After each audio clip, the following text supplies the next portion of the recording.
ሰላም ጤና ይስጥልን ክቡራን የዩቲዩብ ቤተሰቦች፣ የሰዓቱን አጫጭር መረጃዎች እየቀርብ ያለው እስከ ፍጻሜው አብራችሁን ቆዩ።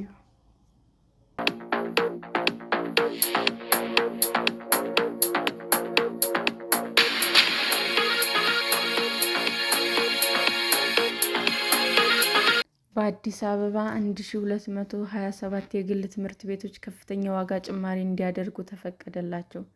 በአዲስ አበባ ከተማ አስተዳደር ስር የሚገኙ 1227 የግል ትምህርት ቤቶች በ2018 ዓ.ም የትምህርት ዘመን እስከ 65 በመቶ ድረስ የትምህርት ቤት ክፍያ ጭማሪ እንዲያደርጉ የተፈቀደላቸው ሲሆን የጭማሪውን ጣሪያ 65 በመቶ መጨመር እንዲችል የተፈቀደለት ግን አንድ ትምህርት ቤት ብቻ መሆኑን የአዲስ አበባ ከተማ አስተዳደር የትምህርትና ስልጠና ጥራት ቁጥጥር ባለስልጣን አስታወቀ።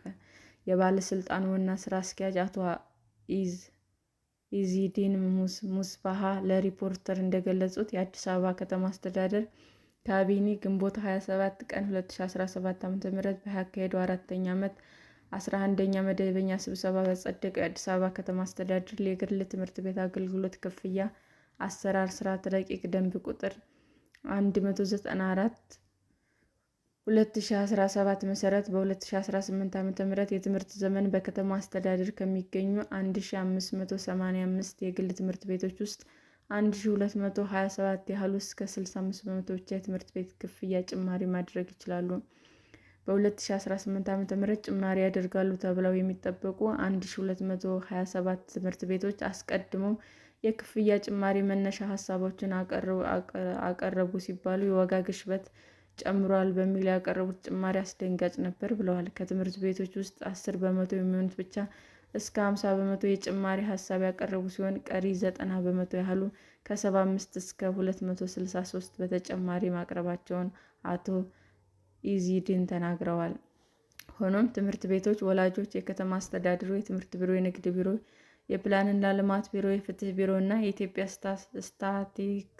ስታቲስቲክስ አገልግሎት በተሳተፉበት ጥናት ካለው ከነባራዊ ሁኔታው ጋር አብሮ ሊሄድ የሚችል በሚቀጥሉት 3 ዓመታት የሚኖር የዋጋ ጭማሪ ጣሪያ ይፋ መደረጉን አስረድተዋል። የከተማ አስተዳደሩ ካቢኔ የክፍያ ጭማሪ ጣሪያውን ሲያስቀምጥ አንዱ መሰረት ያደረገበት ነጥብ የትምህርት ቤቶች ጥራት ነው ያሉት አቶ ኢዛድን በዚህም ከደረጃ 1 እስከ ደረጃ 4 ተብለው በመስፈርት መለየታቸውንም አክለዋል። ከእነዚህም ውስጥ ጥራቱ የተሻለ የሚባለው ደረጃ 4 ትምህርት ቤት ነው ሲሉም ገልጸዋል። ደረጃ 4 የተሻለ ጥራት ያለው ትምህርት ቤት ነው። ጭማሪ ሲደረግም ከደረጃ 2 አጋር ጋር እኩል መሆን የለበትም። ስለዚህ ጭማሪውን በፐርሰንት በመቶኛ አለያይተነዋል ብለዋል። በዚህ ቀደም መደበኛ ደረጃ ትምህርት ቤቶች የዋጋ ጭማሪ የሚያደርጉት እስከ 45 በመቶ ብቻ ነው ሲሉ ተናግረዋል። 45 በመቶ ጨምሮ ማለት ሳይሆን ከዜሮ ጀምሮ 10፣ 30፣ 45 በመቶ ብቻ መጨመር ይችላሉ። ነገር ግን ከዚህ በላይ ማለፍ አይችሉም ብለዋል። አንደኛ ደረጃ ትምህርት ቤቶች እስከ 40 በመቶ፣ መካከለኛ ደረጃ ትምህርት ቤቶች እስከ 45 በመቶ እንዲሁም ሁለተኛ ደረጃ ትምህርት ቤቶች እስከ 55 በመቶ ዋጋ መጨመር ይችላሉ ተብሏል። በጣሪያው መሰረትም 144 ትምህርት ቤቶች እስከ 40 በመቶ፣ 591 ትምህርት ቤቶች እስከ 45 በመቶ፣ 378 ትምህርት ቤቶች እስከ 50 በመቶ፣ 47 ትምህርት ቤቶች እስከ 55 በመቶ፣ 66 ትምህርት ቤቶች እስከ 60 በመቶ ሊጨምሩ እንደሚችሉም ተገልጿል። ከሁለተኛ ደረጃ ትምህርት ቤቶች ውስጥ አንድ ትምህርት ቤት ብቻ የመጨረሻውን ጣሪያ ማለትም እስከ 65 በመቶ ክፍያ መጨመር እንደሚችል አቶ ኢዚድን አመልክተዋል። በከተማ አስተዳደሩ ከሚገኙ 1585 ትምህርት ቤቶች መካከል 358 ያህሉ በ2016 ዓ.ም የትምህርት ዘመን የጨመሩ ስለሆነ በቀጣይ ዓመት እንደማይጨምሩ ዋና ስራ አስኪያጁ ገልጸዋል። እነዚህ ትምህርት ቤቶች ክፍያ መጨመር የሚችሉበት በ2019 ዓ.ም እንደሚሆንም አክለዋል። የግል ትምህርት ቤቶች የአገልግሎት ክፍያ አሰራር ስርዓት ደንብ በ194 2017 ዓ.ም የትምህርት ዘመን ሲያበቃ በህብረተሰቡና በትምህርት ቤቶች መካከል ከትምህርት ቤት ክፍያ ጭማሪ በተመለከተ ለረዥም ጊዜ የሚስተዋሉ ንትርኮች እና በተለምዶ ሲከናወኑ የነበረውን አሰራር በህግ አግባብ እንደሚመራም እንደሚያደርጉ አቶ ኢዜድን ተናግረዋል። ደንቡ የትምህርት ጥራት ማረጋገጥ፣ የመምህራን ክፍያ፣ ትምህርት ቤቶች ማግኘት ያለባቸውን ገቢ እንዲሁም ሌሎች ወጪዎችን ታሳቢ ያደረገ መሆኑንም አስረድተዋል። ማህበረሰቡ ሲጠየቅ ለነበረው ጥያቄ ምላሽ የሚሰጥ እንደሆነም የገለጹት አቶ ኢዜድን አብዛኞቹ ትምህርት ቤቶች አሰራሩን በቀናነት እንደተቀበሉትም ተናግረዋል። የግል ትምህርት ቤቶች የትምህርት ጥራት ማረጋገጥ እና ተደራሽነትን በማስፋት ረገድ ከፍተኛ ሚና የተወጡ መሆናቸውንም ባለስልጣኑ ገልጸዋል። ሰላም ጤና ይስጥልን ውድ የዩቲዩብ ቤተሰቦቼ እንዴት ናችሁ? አዲስ ጀማሪ ነኝ እና ሰብስክራይብ ያደረጋችሁ አበረታቱኝ። አመሰግናለሁ። ኢራን የኒውክለር ስምምነት ላይ ካልደረሰች የባሰ አሰቃቂ ጥቃት ይጠብቃታል ሲሉ ትራምፕ አስጠነቀቁ። እስራኤል በኢራን ላይ የፈጸመችውን ጥቃት ተከትሎ የአሜሪካው ፕሬዝዳንት ኢራን በኒውክለር ፕሮግራሟ ላይ ከስምምነት ላይ ካልደረሰች ከአሁኑ የከፋ ከባድ ጥቃት ይገጥማታል ሲሉም አስጠነቀቁ። ኢራን አሜሪካ ከጥቃቱ ጀርባ እንዳለች እና ለተፈጸመበት ጥቃት እስራኤል ላይ ከባድ አጸፋ እንደምትመልስ እየዛተች ባለችበት ወቅት ነው ፕሬዝዳንት ትራምፕ በማህበራዊ ትስስር ገጻቸው ላይ ኢራን በኒውክለር ፕሮግራሟ ላይ ስምምነት ካልደረሰች የባሰ አሰቃቂ ጥቃት ከእስራኤል እንደሚገጥማትም የገለጹት። ሐሙስ ለአርብ አጥቢያ አንስቶ ዋና ከተማዋን ቴሄራን ጨምሮ በተለያዩ የኢራን ክፍሎች ላይ በተፈጸሙ የእስራኤል ጥቃቶች የሀገሪቱ ከፍተኛ ወታደራዊ ባለስልጣናት ጨምሮ ወደ 70 የሚደርሱ ሰላማዊ ሰዎች መገደላቸውን ኢራን አስታውቃለች።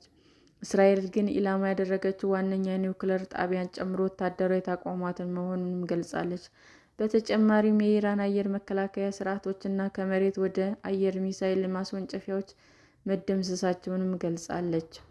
አሜሪካ በጥቃቱ ውስጥ እጇ እንደሌለበትና ኢራን ወደ ስምምነት እንድትመጣ ግፊት ስታደርግ የተባበሩት መንግስታት ጨምሮ በርካታ የዓለም ሀገራት ሀገሪቱ ከተጨማሪ ጥቃት እንዲታቀቡ ጥሪ እያደረጉ ነው። የፈረንሳይና የጀርመን መሪዎች የኢራን የኒውክለር ፕሮግራም በማውገዝ ሁለቱ ሀገራት ግጭቱን ከማባባስ እንዲቆጠቡ በማሳሰብ የእስራኤል ራስን የመከላከል መብት እንደሚደግፉ ገልጸዋል። የዩናይትድ ኪንግደም ጠቅላይ ሚኒስትር ደግሞ እስራኤልና ኢራን ወደ ኋላ በመመለስ ውጥረት እንዲያረግቡ ጠይቀዋል። የቱርክ ፕሬዝዳንት ባወጡት መግለጫ እስራኤል የፈጸመችው ጥቃት ዓለም አቀፍ ሕግን ችላ ያለ ግልጽ ጠባጫሪነት ነው ሲሉም ወቅሰዋል። ባለፈው እሁድ አሜሪካና በኢራን መካከል የተካሄደው ንግግር ያስተናገደችው ኦማን ለተባባሰው ውጥረትና ለሚያስከትለው ጉዳት እስራኤል ተጠያቂ ስታደርግ፣ ሳውዲ አረቢያ የእስራኤልን ጥቃት አውግዛ ድርጊቱ ዓለም አቀፍ ሕግን በግልጽ የጣሰ ነው ብላለች። ቻይና በበኩሏ የተፈጸመው ጥቃት በእጅጉ እንዳሳሰባትና እስራኤልና ኢራን የበለጠ መካረር እንዳይከሰት ራሳቸውን እንዲቆጥቡ ጥሪ አቅርባለች። ሌሊት ጀምሮ መቀጠሉ እየተነገረ ያለው የእስራኤል ጥቃት ተከትሎ ኢራንም የአጸፋ ምላሽ እንደሰጠች በሰሜናዊ የእስራኤል ክፍል ውስጥ የአየር ጥቃት ማስጠንቀቂያ መሰማቱንም እንዲሁም አንድ ድሮን ተመቶ መውደቁ እየተነገረ ነው።